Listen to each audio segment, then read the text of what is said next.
Début de balade dans les pas de notre guide Jean-Michel Leca.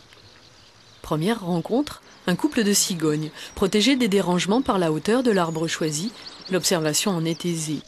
Plus difficile en revanche de voir la si discrète bouscarle de Séti. À l'oreille, elle s'annonce. En guise d'avant-goût, Jean-Michel en sort une de sa poche. C'est un oiseau qu'on entend toujours mais qu'on voit jamais.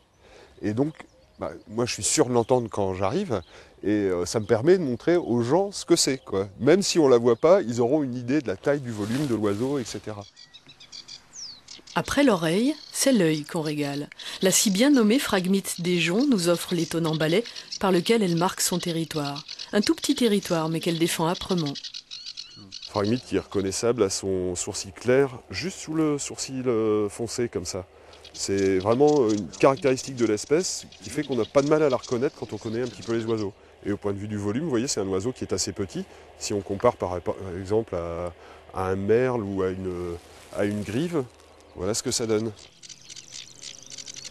Au fil des balades, Jean-Michel aime compter avec ses visiteurs le nombre d'espèces différentes observées.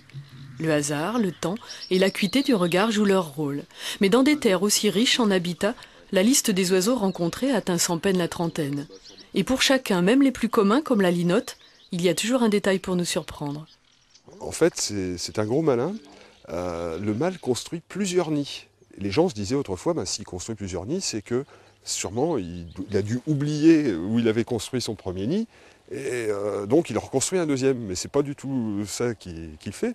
Il construit un premier nid, il attire une première femelle, et une fois que la femelle a choisi son nid, il peut se consacrer à d'autres femelles, comme ça, ainsi de suite.